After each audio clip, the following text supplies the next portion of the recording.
అనంతపురం జిల్లా గుత్తి మండల పరిధిలోని బేతాపల్లిలో శుక్రవారం గ్రామ జిల్లా పరిషతోన్నత పాఠశాల ప్రధాన ఉపాధ్యాయులు రంగనాథ్ అధ్యక్షతన పండిత్ జవహర్లాల్ నెహ్రూ జయంతి బాలల దినోత్సవాన్ని ఘనంగా నిర్వహించారు. ఈ సందర్భంగా నెహ్రూ చిత్రపటానికి పూలమాలలు వేసి ఘనంగా నివాళులర్పించారు.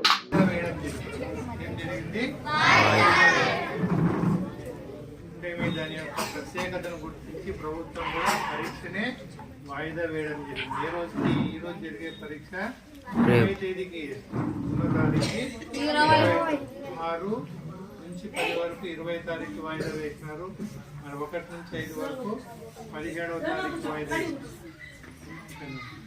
కాబట్టి మన దేశం యొక్క మొట్టమొదటి ప్రధానమంత్రి అయినటువంటి జవహర్లాల్ నెహ్రూ గారి పుట్టినరోజు సందర్భంగా యావత్ దేశం అంతా కూడా ఏం జరుపుకుంటాము, బాలల దినోత్సవాన్ని. తేదీ నవంబర్. ముందుగా ఈ బాలల దినోత్సవం సందర్భంగా విద్యార్థులందరికీ కూడా శుభాకాంక్షలు తెలియజేస్తారు. ఇంతమంది నాయకులు ఉన్నారు, ఎంతో మంది స్వాతంత్ర సమర యోధులు ఉన్నారు. మరి వాళ్ళందరూ బర్త్డే రోజు కాకుండా ప్రధానమంత్రి నెహ్రూ గారి బర్త్డే సందర్భంగా బాలల దినోత్సవాన్ని ఎందుకు జరుపుకుంటారు? నెహ్రూ గారికి బాలలంటే అమితమైనటువంటి ప్రేమ. ఎక్కడైనా రాజకీయాలకు సంబంధించిన మీటింగులకు వెళ్తే ఆయన వెళ్ళేటప్పుడు ఎక్కడైనా పాఠశాల విద్యార్థులు కనపడితే మీటింగ్ని పక్కన పెట్టి, వీళ్ళు అధికారులు కాబట్టి, దేశం నాయకులు కాబట్టి ప్రోటోకాల్ ఉంటుంది. ఎట్లా అంటే ఎట్లా పోకూడదు, వాళ్ళ వెనకాల ఎవరో ఒకరు పోవాల్సింది. ప్రధానమంత్రి అయితే ఇష్టం వచ్చినట్లుగా పోవడానికి లేదు, సెక్యూరిటీ ఉంటుంది, వాళ్ళు చెప్తేనే పోవాలి, లేకుంటే పోకూడదు. అలాంటి పరిస్థితుల్లో ఆ ప్రోటోకాల్ అంతా పక్కన పెట్టేసి, నాకు మీ సెక్యూరిటీ వద్దు, ఏమవుతుంది, నాకు కావాల్సింది ఎవరు, పిల్లలు అని వాళ్ళ దగ్గరికి నేరుగా వెళ్ళి ఆ రాజకీయ మీటింగుల కన్నా ఎక్కువసేపు అసలుతో గడిపేటువంటి మనస్తత్వం ఎవరిది? అందుకే ఆయనకి పిల్లలంటే చాలా అభిమానం.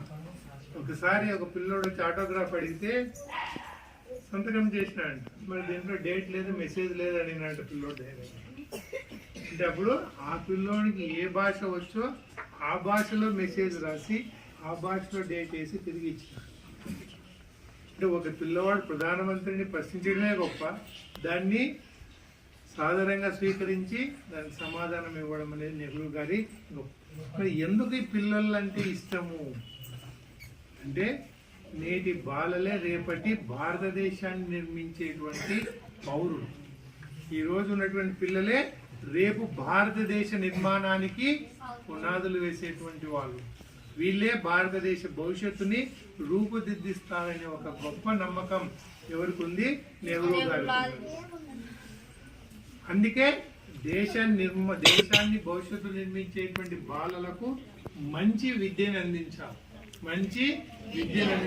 వాళ్ళ పట్ల ప్రేమతో ఉండి వాళ్ళకి మంచి విద్యను అందించినట్లయితే నెహ్రూ గారు అనుకున్నట్టుగానే భారతదేశాన్ని భవిష్యత్తులో మంచి దేశంగా నిర్మించడంలో ఎవరు ముందుంటారు? బాలలు ముందు. అందుకే ఆయన బాలల మీద అంత నమ్మకం. వీళ్ళు తప్ప మన దేశాన్ని ఎవరు బాగు చేయలేదు, ఎవరు మన దేశాన్ని ముందుకు తీసుకెళ్ళలేరనే ఒక గొప్ప నమ్మకం ఉంది. కాబట్టి ఆయన ఎప్పుడు ఛాన్స్ దొరికినప్పుడు ఎవరితో గడిపేవాడు? పిల్లలతో గడిపేవాడు, పిల్లలకి కథం చెప్పేవాళ్ళు. ఇంకా ఆయన జైల్లో ఉన్నప్పుడు తన కూతురికి ఉత్తరాలు రాసేవాడు.